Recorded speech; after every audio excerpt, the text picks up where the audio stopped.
This video is about assessing the low back pain. When a patient comes saying that he has or she has got a low back pain, it can be because of several structures.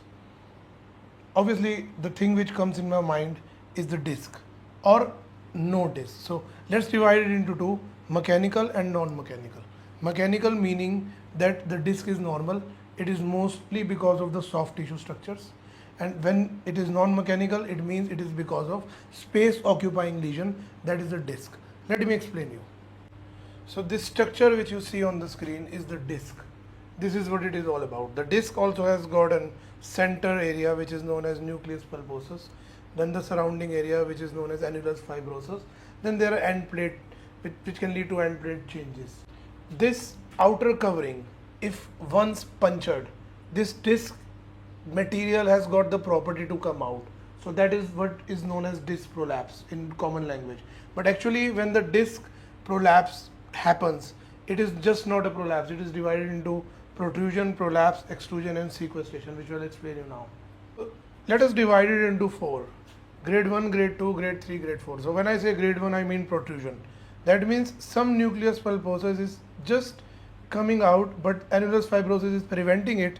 So there is just an impression going out, nothing has come out. Whereas in the grade 2, which is the prolapse, the nucleus pulposus material has reached the outer area but still intact. Extrusions means simply the whole nucleus pulposus is easily, you can see it is visible, it is out of the outer layer.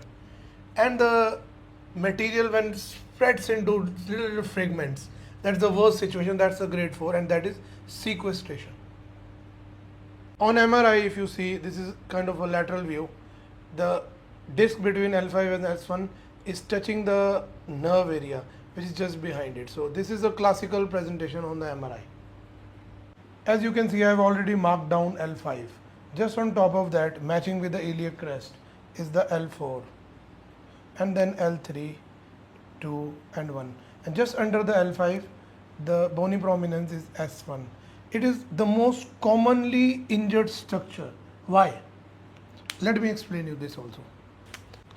So L5 and S1 is the most commonly involved structure when there is a disc problem. Why? Because try to imagine if somebody is standing face this side. The lumbar spine is coming down forward like this, which is known as lordosis, which is normal. And then there is a kyphosis in the sacral area. So the junction between L5 and S1, you can see there's a point where two curves meet, and that's the most vulnerable point. If a person has a body weight of, let's say, 100, the 700 is the weight there at that time. So 7 times for the body weight. So already it is tolerating a lot of stress. But when the spine goes into bending forward, that's the point when this disc can easily come out. So I'm just going to share very basic clues that how a manual therapist can find out whether there is a disc problem or not. For example, if I tell the patient to bend forward, you go forward. As you can easily see, she is bending straight from her spine. Whereas a patient with back pain, especially the disc pain, will make the spine very tight and will try to bend from the hip. That is like one obvious thing that there is a pain. So this is the first sign. Another clue is when you are judging and checking the disc problem. See, there can be thousands of different scenarios. I'm discussing with you the most general and on an average the most common scenarios which we see. Let's say there is an L5 S1 disc prolapse. So there is a nerve here and there is a nerve here which is going down from both the sides. Just imagine. So I'm just going to draw those nerves now. And this is a part of sciatic nerve, obviously.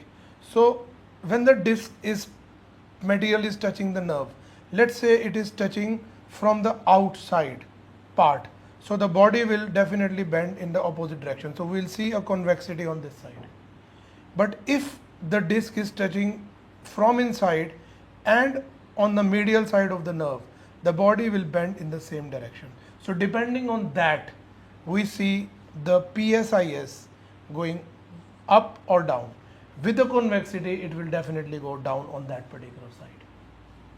So I'm not discussing any other tests for the disc problem. I'm coming straight to the slump test, and it is very rare that anybody performs this. But I'll just tell you the basic, study behind it now. So there are four pulleys in the body where the nerve just gets no movement. It is all around it in a circle. So these are the points on which we work, and I'll just show you practically now what happens. We tell the patient to grab both the hands behind the back, and we tell the patient to drop the shoulders, absolutely relax. Now I'm putting those all pulleys on top. There is a nerve at maximum stretch, and if the patient feels any pain, we have to stop the test there. But if there is no pain, we continue the test and passively lift one leg up.